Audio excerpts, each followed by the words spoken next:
সোহেল ভাই, মাজহারুল, ক্যামেরাম্যান সোহেল ভাই। Thank you Madhav video নেওয়ার জন্য। আমরা আজকে আসছি রাজশাহীর বাগমারা উপজেলা একটা বড় প্রজেক্টে আসছি। এখানে অনেকগুলো পুকুর আছে, সুন্দর বড় বড় পুকুর আছে এবং সুন্দর আম বাগান আছে। মূলত আমরা সবাই আসছি ঘুরতে, খুব ভালো লাগতেছে এই এলাকায় আমরা আজকে প্রথম আসছি ঘুরতে। দেখেন তোমাকেও দেখেন, তোমার কেমন লাগতেছে বলো? আমাদেরকে অনেক দূর শুরু চট্টগ্রাম থেকে নিয়ে আসছে রাজশাহী বাগমারা উপজেলা। আমরা বড় একটা প্রকল্প দেখতেছি। এখানে আছে আম বাগান, এগুলা আমরা অনেক এনজয় করতেছি। প্রাকৃতিক দৃশ্যটা দেখতে অনেক সুন্দর লাগতেছে। থ্যাংক ইউ আব্দুল্লাহ ভাই। ওই আমের গাছটা ধরেন না, ওই যে আম গাছটা ধরেন সামনে যান, আম না দেখলে বুঝবেন কি করে যে এটা আমের এলাকা। না ঠিক দেখেন তো আমের হাতে হাতটা ধরেন। আমগুলো এখনো ছোট, আমরুপালি আমরুপালি ছোট ছোট।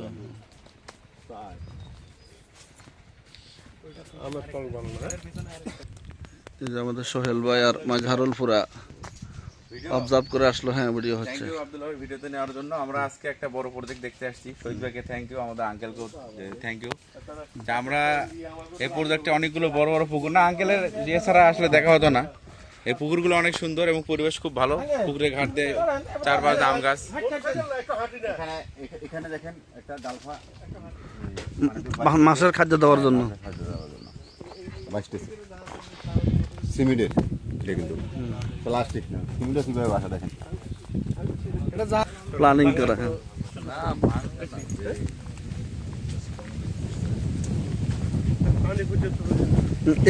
অনেক সুন্দর। কি বাতাস, ঠান্ডা বাতাস।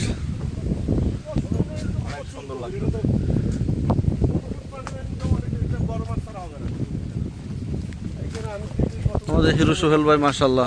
থ্যাংক ইউ আব্দুল্লাহ ভাই।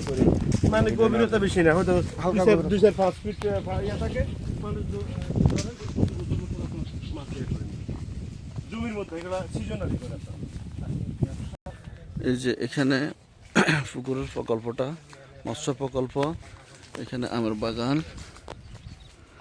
পাশে, তার ডান পাশে জাস্ট একবার ডান পাশে ঘেঁষা এই পানের বাগান, পানের বর যেগুলো বলা হয় পানের বাগান, পুকুরের পাশে একবারে টাস্ট করা।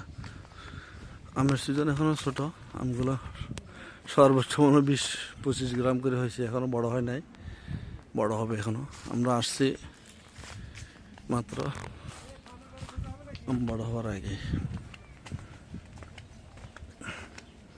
পুকুরের পাশেই পানের বাগানটা।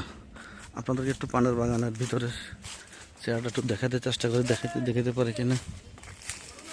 এই এই এই যেখান দিয়ে দেখেন, এই হচ্ছে পানের বাগানের ভিতরে চেহারা, ভিতরে পান বাগান।